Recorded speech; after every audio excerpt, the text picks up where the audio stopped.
Nagkulang ng halos 70,000 guro ang Department of Education. May Pilipinong guro na biyaheng Harvard. Sa kauna-unang pagkakataon, ituturo na po ang wikang Tagalog. So we're just blessed to have May Pilipinong guro na biyaheng Harvard sa Amerika. May kakulangan na halos 70,000 guro.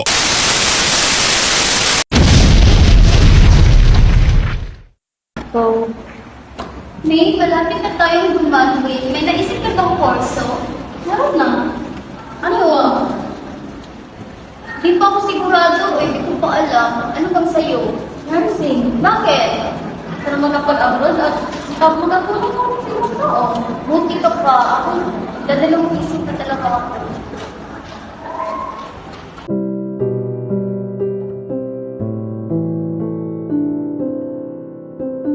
Buti pa si May, nakapili na ng paborito niyang kurso.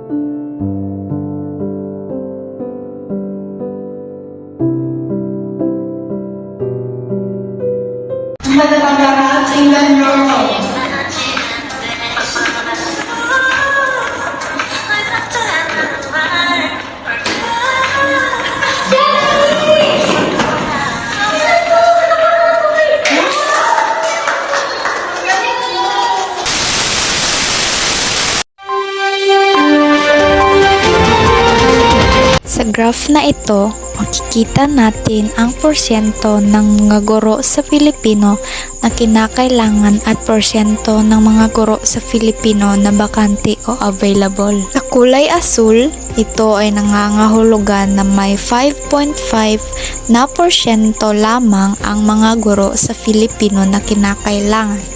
Habang sa isang kulay naman ay makikita natin na nasa higit 94.5 na porsyento ang mga guro sa Filipino na bakante o available. Uy, congrats! Salamat! Ikaw, may napili ka na bang kurso? Oo, meron na. Ano yun? Gusto ko maging guro sa mayoyang Pilipino. Bakit? Ayaw mo ba mag-abroad? Malaking sahod to. Sayang naman.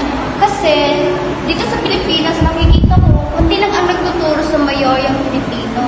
Kaya, gusto kong ipamalas ang halaga at benepisyos. Pinili ko mayoya.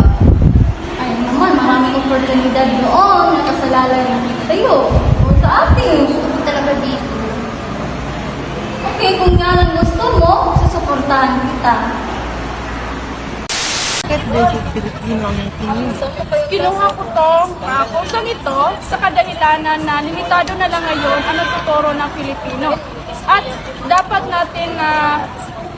din hintayin ko din ng mga kabataan, mga estudyante na kumuha ng mayorya Pilipino sapagkat kaunti na lang tayo na nagmamayorya sa Pilipino. At gusto ko din ang Pilipino kasi gusto kong matuto ng mga kasaysayan kung saan nagsimula ang Pilipino at kung ano pa ang nakakapaloob nito. Masaya ka ba sa pinili mong kurso? Oo naman, kasi ito yung sa una. Noon ay ito yung favorite subject ko at yon ay mataas po ako ng marka dyan.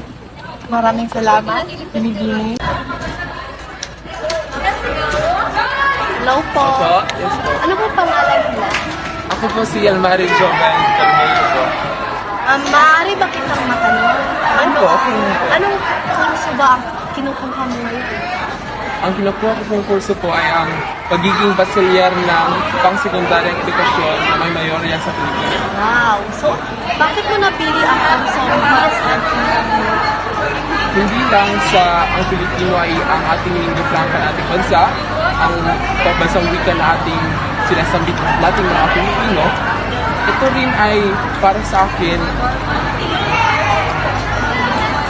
kada taon, lumiliit na lang ang mga guro na nagmamayorya sa Pilipino. Ang gusto nila ay magmayorya ng English, hindi kaya ay iba pa, kung saan nalilimitahan ang ating pag-aaral sa ating sariling wika. At para sa akin, gusto kong ipagpatuloy, gusto kong maipakita sa susunod ko pong mga mag-aaral na Pilipino na meron din tayong sariling wika.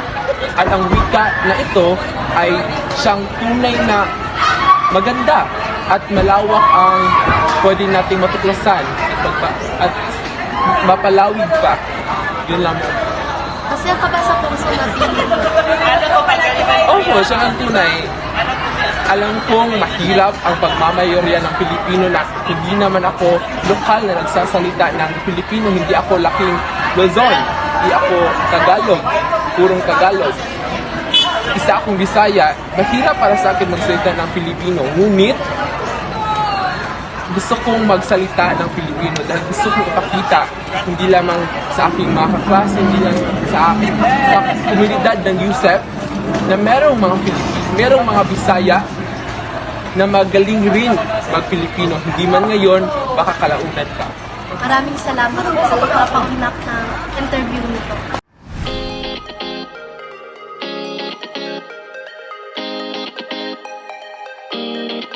Piniling landas,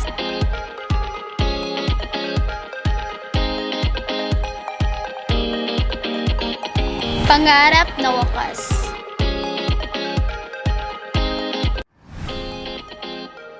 Ako ay gurong Pilipino, adhikaing makabago, sumasabay sa anumang panahon, ehemplo para sa pagbabago, nakaagapay sa bawat nagkakaisang Filipino.